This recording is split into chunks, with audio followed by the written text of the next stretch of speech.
प्रणाम बा सबका के। अब एगो घटना सामने आ रहल बा कि बहुत ही होनहार गायक गोलू राजा के एगो कार्यक्रम के दौरान गोली लाग गई। हम काले से उनका के 2-3 बारी फोन ट्राई कैनी बट फोन लागत नहीं के स्विच ऑफ बतावता। तो हमरा पता चलल कि वो बनारस में एडमिट बाड़े। तो हम अपना बड़का भैया के जौन अभी बनारस में बाड़े हम उनका भी भेजनी और कहनी कि जाके देख ला कोनो दिक्कत ना होके बनारस में बाड़न लोग।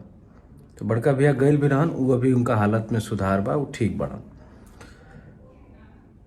एकरा आगे के बात ई बा, हम जौन कहे खातिर वह सबके सामने आइल बनी कि एगो गायक जौन केहू के दुआर पर जाला चाहे कोनो मंच पर जाला, उहो कोनो घर के बहुत दुलारा लइका होला, कोनो माई के बेटा होला, कोनो बाप के आँख के तारा होला। तो ऐसन कार्यक्रम के दौरान ऐसन मजाक उचित नहीं खे और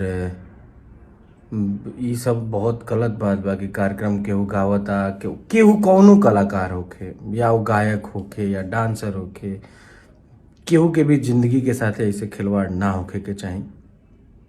और हम सरकार से अनुरोध करब कि जितना भी ये टाइप के कार्यक्रम होला, जौन प्रोग्राम होला, एमे जौन भी असलहा हथियार सब पर पाबंदी लगावे, ताकि जौन ये तो कार्यक्रम प्रोग्राम एगो मनोरंजन खातिर होला, तो सीधा तौर पर खाली मनोरंजन हो सके।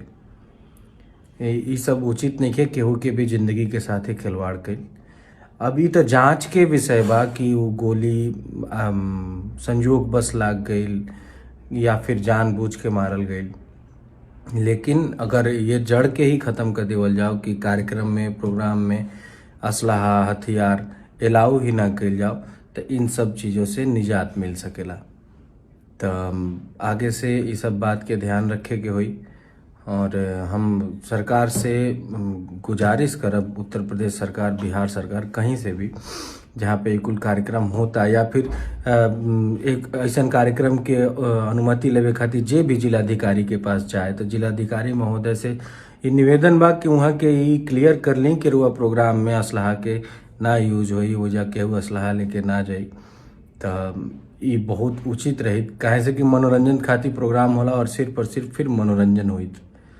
तो क्योंकि ज़िंदगी के साथे खिलवाड़ के लिए ठीक नहीं के। और भाई गोलू राजा खातिर हम माई से प्रार्थना करब कि जल्दी से जल्दी उनका के स्वस्थ करस। और हमनी सब भोजपुरिया लोग के एकरा से सीख लेवे के चाही कि आगे से ऐसे कुल प्रोग्राम में हथियार असलहा के प्रयोग ना कल जाओ। जय हिंद, जय भोजपुरी।